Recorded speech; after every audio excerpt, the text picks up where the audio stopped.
If you have not figured it out yet, today is the deadline for every team option and player option around the NBA, which is why you have seen guys like LeBron, James Harden, Dorian Finney-Smith, Julius Randle, all of them either decline or accept their player option and even get a new contract, which currently happens to be the case for Julius Randle.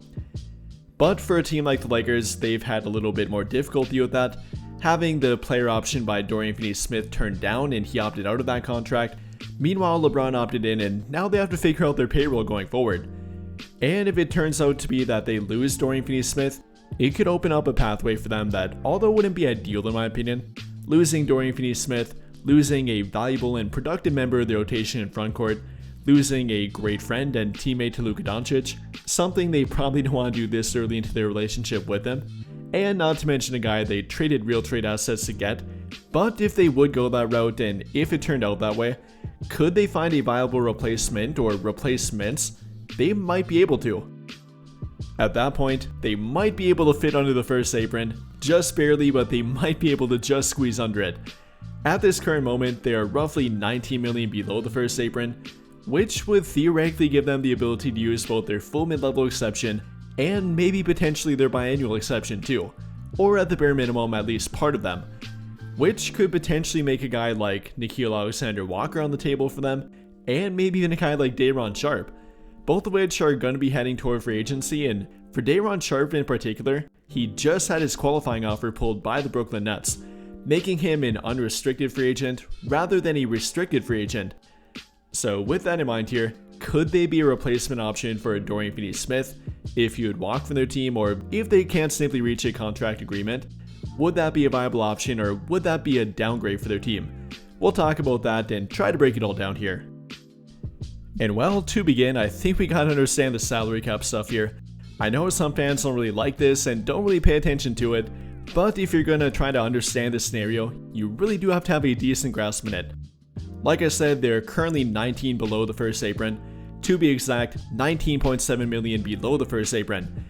And combining the full mid-level and the biannual exception together, that will come out to roughly 19.4 million, which would theoretically allow us to use both if we become really stingy after that point and don't fill our 15th roster spot, and probably have to wait until the final day of the regular season to fill it. So again, depending on who you ask, that might either be worth it or might not be worth it, would either be an upgrade or a massive downgrade for their team. But no matter what, it would afford them the luxury of both the full mid-level and the biannual exception. So with that in mind here, would it be a good idea to go on the pathway of Nickeil Alexander-Walker and DayRon Sharpe to fill them with? Again, that's up for debate here, but they definitely would not be a bad option. We've talked about Nickeil Alexander-Walker and DayRon Sharpe here on the channel. I'm personally fans of both of them, and I definitely would like to have them.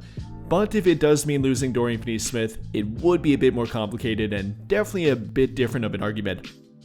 But beginning with DayRon Sharpe, we talked about him roughly 2 weeks ago last time if I remember, this coming from when he worked out with Austin Reeves and some people questioning if Austin was trying to recruit him. I'm not sure if I'd say that and probably wouldn't go that route, but they do share a common agent, they obviously have some kind of friendship, or at least were willing to work out together I guess. And DayRon Sharpe would fill a need for their team, that being at center. Everyone knows it, the Lakers know it, NBA knows it, fans know it, they desperately need a center, and ideally one that would fit the timeline of Luka Doncic, which DayRon Sharpe would. Only being 23 years old and actually a pretty young center yet, you know, he could fit that 5 to 10 year timeline with Luka Doncic, maybe being their backup center for right now, but potentially grow into their starting center. Does have a few qualities that would fit well with Luka Doncic. Is fairly athletic for his size for one, wouldn't call him the perfect lob threat, but definitely is a lob threat. Number 2, is a great offensive rebounder, arguably a top 5 rebounder in general already, averaging roughly 7 rebounds per game last season in only 18 minutes per game, coming out to roughly 13 per 36 minutes, already having a career average of 14 per 36 minutes, so yeah, the guy can definitely rebound and take up space around the rim.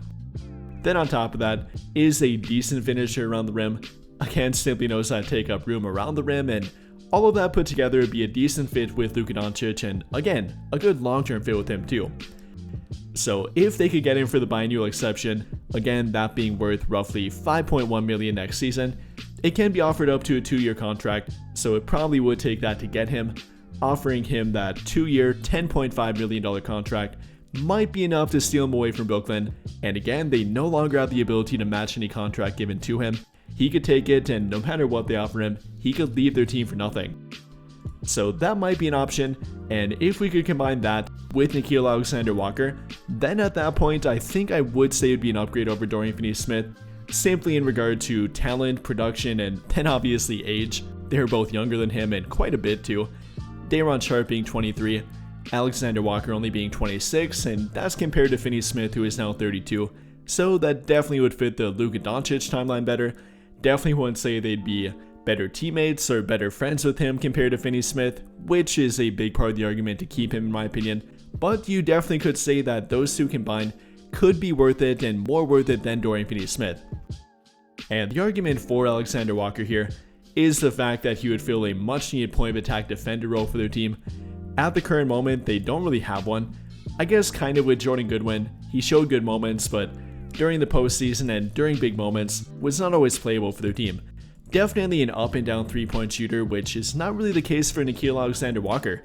Coming off 3 straight seasons of shooting above 38% from 3, last season shooting 38.1% on 4.5 attempts per game in roughly 25 minutes per game, translating to well over 6 per 36 minutes, and that's efficient, high volume shooting. Is a very good catch and shoot guy, is a tremendous shooter from the corner, having a 42.6% career 3-point shooting average, very good, and combine that with a decent off the dribble game, can take defenders off the dribble here and there, and does have the ability to create his own shot at times.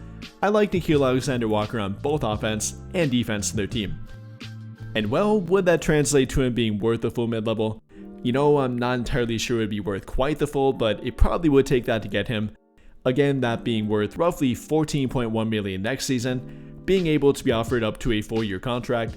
Not sure I go that route with him, as that would be a 4-year contract worth roughly $60.7 million. So that would definitely be a lot for him. I think I'd offer him more on the lines of a 1 to 2 year contract, maybe with a player option at that point, but maybe not the full 4-year contract. Though like I said, I think it would take that to get him. There definitely will be competition to get him, so it might be more about a fit thing for him, rather than simply a money thing. With there not being many cap space teams, and of the very few, literally probably 1 or 2 of them, I don't think either of them will really want Nickeil Alexander-Walker. They're currently more in the direction of a rebuild, the Brooklyn Nets for example, and he wouldn't really fit it. So it kind of does come down to the full mid-level here with him. I'm sure other contenders will offer that to him, or at least a portion of it, so it kind of comes down to fit and preference for him. Which team does he want to take it from, and which of them offers him the best fit, and then most playing time too. I think the Lakers would definitely be at the top of that list. Like I said, they currently don't have a player like him, a really good point of attack defender, good 3-and-D backcourt player in general, and a guy that does fit the timeline of Luka Doncic. I think he's a pretty good fit for their team. And like I said, I think he is gone from Minneapolis, following them signing Julius Randle to a brand new contract that is a pretty big contract. Their current payroll is not looking too hot, and if they would bring back Alexander-Walker, they would go over that second apron, and you definitely don't want to do that, especially not for simply Alexander-Walker. You know, I didn't think the Lakers would even have a chance to get him, so I rarely brought up the idea of it, but if they would unfortunately lose Finney-Smith, if they can't agree to a new contract with him, and one that would benefit both of them, then at least getting both Alexander-Walker and maybe a guy like DayRon Sharpe with him would be a pretty good backup prize, and I at least could stomach that. Losing Finney-Smith, but then filling their need at both center, at least one of their center spots, either their starter or backup, and you can argue which one of those that DayRon Sharpe would be for them, and then a great fit at backcourt at both point guard and shooting guard with Alexander-Walker. Wouldn't be terrible. You know, I really like Dorian Finney-Smith again, and ideally I would like to bring him back to their team, but if it goes that route and he opts over to a different team, then this might not be a bad option to turn to, and they gotta be pretty quick to do it. I mean, again, with how popular Alexander-Walker likely will be on the free agent market, also the same thing will likely apply to DayRon Sharpe. They gotta be pretty quick here. They have to know if Finney-Smith will be coming back to their team or will be leaving their team, and if they have the indication that he will be taking a contract with a different team, then they have to quickly pivot to this backup plan. Whether it's this one or a different combination of players or player, they gotta be quick to do it. And well, with all of that being said here, what do you guys think? If the Lakers would in fact lose Dorian Finney-Smith and if he walks on their team for nothing, what would be your backup plan? Would it be something like signing Alexander Walker and DayRon Sharpe and then trying to squeeze on the first apron, which keep in mind would be difficult to do and might be a little bit of a headache too? Or what would be your backup plan? Let me know your thoughts in the comments down below. But I think that'll pretty much do it for this one. And if you enjoyed the video, then I would greatly appreciate it if you dropped a like, subscribe to the channel if you have not already, and hit that notification bell to never miss out when I upload a video. But as always, thank you for watching and have a great day or night.